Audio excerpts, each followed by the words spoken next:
Résumé du livre Les secrets de l'immobilier de Charles Morgan. Charles Morgan est un psychologue et un investisseur privé aguerri. Il possède un blog sur la liberté financière. Dans son livre, il partage ses connaissances pour investir dans l'immobilier. Il présente des méthodes et des outils applicables durant les grandes étapes du processus d'investissement immobilier. Le livre se compose de 8 chapitres que je vais résumer en 2 vidéos. Dans cette première vidéo, nous allons aborder les grands principes sur l'investissement immobilier, des conseils pour financer l'achat d'un bien, des astuces pour trouver et reconnaître les bonnes affaires, et pour finir, la première stratégie d'investissement qui consiste à acheter pour mettre en location. C'est parti!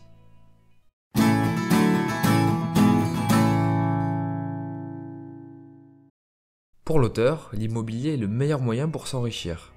D'une part, l'immobilier offre des rendements élevés car il est possible d'utiliser un effet de levier. On peut emprunter de l'argent et autofinancer le bien grâce au loyer engendré. Deuxième raison qui rend l'investissement immobilier intéressant, la sécurité du capital investi. L'immobilier est quelque chose de matériel et tangible qu'il est possible d'assurer contre les risques. Troisième raison, la valeur des biens immobiliers augmente régulièrement, car la population croît, les terrains disponibles sont limités et les prix des matériaux augmentent. L'immobilier permet aussi de créer de la richesse par ses actions. On peut améliorer la valeur d'un bien en le rénovant, en améliorant sa gestion, en le divisant ou en changeant son affectation.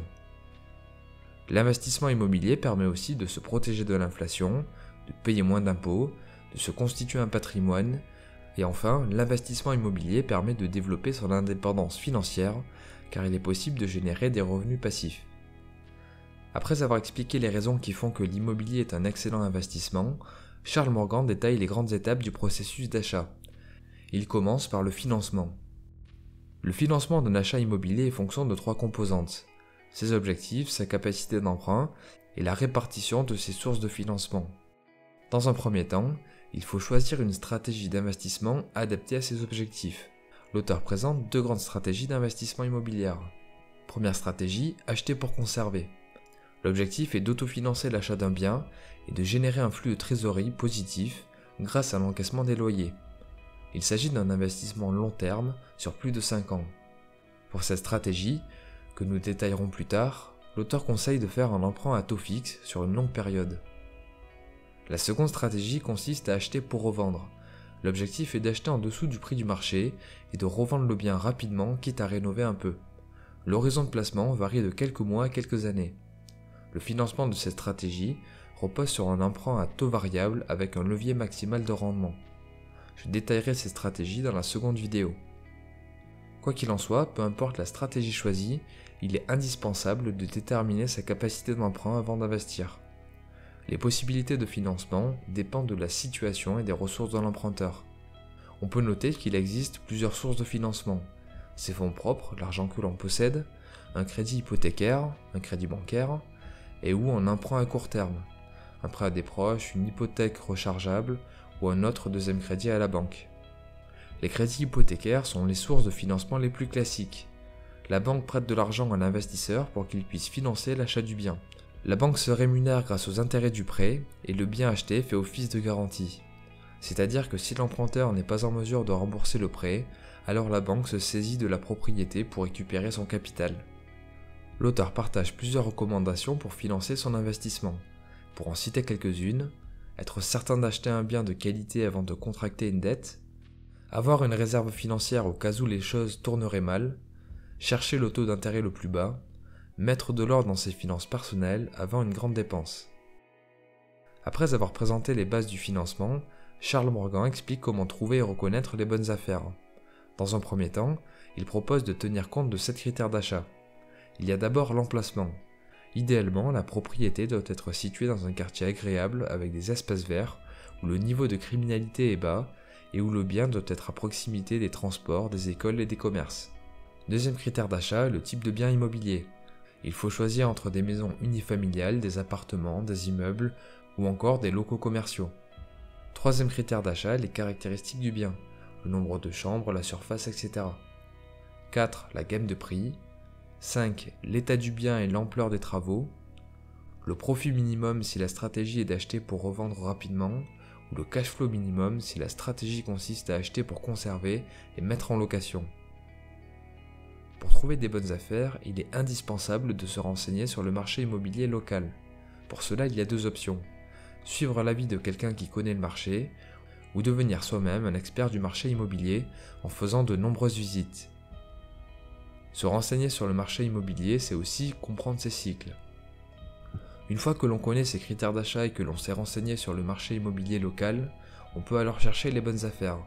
Pour cela, Charles Morgan conseille d'utiliser plusieurs canaux pour ses recherches, Internet avec les sites d'annonces immobilières, les sites des principaux journaux locaux et les sites des notaires ou des fédérations de notaires, la presse imprimée, les annonces à louer, la prospection dans le quartier cible ou alors les ventes publiques.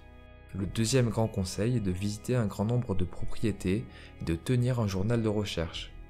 Enfin, il faut aussi et surtout déterminer le prix moyen au mètre carré dans le marché ciblé afin de le comparer avec le prix des propriétés que l'on visite.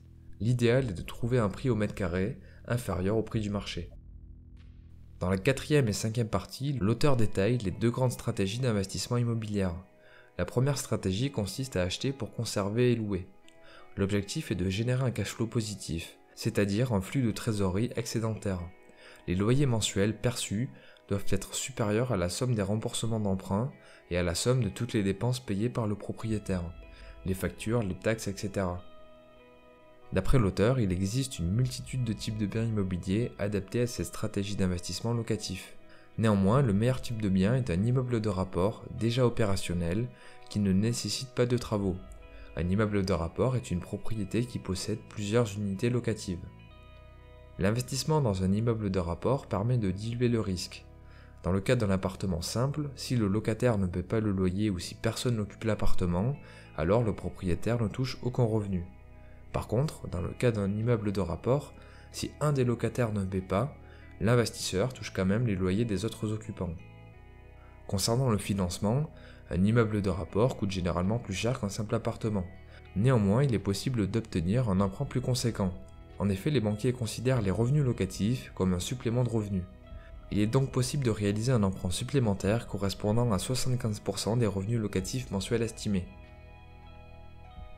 Pour déterminer si un immeuble de rapport est une bonne affaire, l'auteur suggère d'estimer le potentiel de l'immeuble en le comparant à d'autres biens similaires dans le même secteur. Concrètement, il faut comparer le taux de capitalisation de l'immeuble à la moyenne des taux de capitalisation des immeubles similaires. Le taux de capitalisation correspond au résultat net d'exploitation annuel, les revenus locatifs moins les dépenses, divisé par le prix de vente. Un des points essentiels dans ces stratégies d'investissement est qu'il est indispensable de s'assurer que le cash flow soit positif. Pour ce faire, il faut calculer les revenus locatifs mensuels, y soustraire les dépenses mensuelles et les remboursements de dettes. Un autre point important de la stratégie acheter pour conserver est qu'il est indispensable d'attirer et garder de bons locataires. Du fait que l'investissement locatif consiste à autofinancer un bien grâce au loyer, il est primordial de trouver de bons locataires pour assurer des revenus réguliers et éviter les vacances locatives.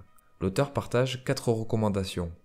Prendre le temps de sélectionner les locataires, avoir un contrat de location en béton, réagir rapidement pour faire les réparations pour éviter de dégrader la relation et éviter que le problème ne s'aggrave, et vérifier régulièrement ses comptes pour réagir rapidement si les loyers ne sont pas payés.